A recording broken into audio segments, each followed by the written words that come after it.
యాదాద్రి భువనగిరి జిల్లా బీబీనగర్ మండలం కొండమడుగులో చందక్ ల్యాబొరేటరీ రసాయన పరిశ్రమను ఇక్కడి నుంచి తరలించాలని 6 రోజుల నుండి రీలే నిరాహార దీక్షలు చేస్తున్న కొండమడుగు గ్రామస్తులకు భువనగిరి ఎంపీ కోమటిరెడ్డి వెంకటరెడ్డి సంఘీభావం తెలిపారు.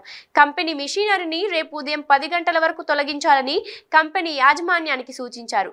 కోమటిరెడ్డి వెంకటరెడ్డి మాట్లాడుతూ కొండమడుగు పరిసరాలలో చందక్, ఆస్ట్రర్, అజంతా రసాయన పరిశ్రమలను తొలగించాలన్నారు.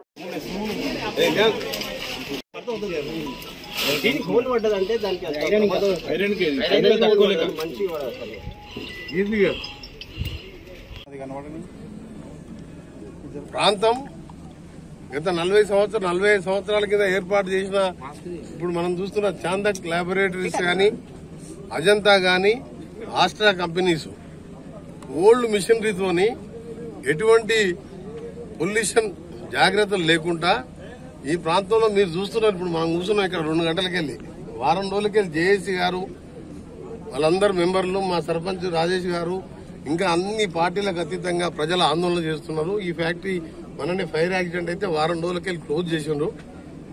నిజంగా ఎంత దురదృష్టం. మనం వాటర్ ఇంకా వాటర్ దీనికి ట్రీట్మెంట్ ప్లాంట్ లేవు. వాటర్ భూములలో వదిలిపెడుతున్నారు. దీని మీద డీటెయిల్ గా పొల్యూషన్ కంట్రోల్ బోర్డు డైరెక్టర్ గారు, ఈ గారు వాళ్ళందరితో మాట్లాడడం జరిగింది. ఇప్పుడు మనం నిలబడ్డ చందక్ కంపెనీ వాళ్ళు రేపటికెళ్లి ఈ మిషనరీ షిఫ్ట్ చేసి క్లోజ్ చేస్తామని చెప్పి ఒప్పుకున్నందుకు చాలా సంతోషం. ఇన్నోళ్ళు ఇంత ఇబ్బంది పెట్టి ఇంతమంది ఆరోగ్యం ఖరాబు చేసినా సరే చివరికి ప్రజల ఉద్యమానికి ఇవాళ తలవొగ్గి నువ్వు మారుస్తున్నందుకు మీరు వెంటనే రేపు చెప్పిన 10 గంటలకు ఆయన షిఫ్టింగ్ స్టార్ట్ చేస్తాను. నేను కూడా 11 గంటలకు వచ్చి కూర్చుంటాను నేను. దీని తర్వాత ఇప్పుడు ఆస్ట్రా కంపెనీకి, అజంతా కంపెనీ కూడా వెళ్తున్నాం. వాళ్ళు ఇంకా ఎక్స్పాన్షన్ కూడా చేస్తున్నట్టు. అది కొండమడుగు ఊరి మీద ఉంటుంది.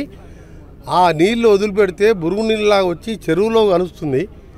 ఆ గ్రౌండ్ వాటర్లో ఏ విధంగా రేపు ఊళ్ళలో బోర్లు వేసుకుంటారు. 24 గంటలు మంచినీళ్ళు రావు. గవర్నమెంట్ ఇచ్చేది 2-3 రోజులకు ఒకసారి వస్తాయి మంచినీళ్ళు.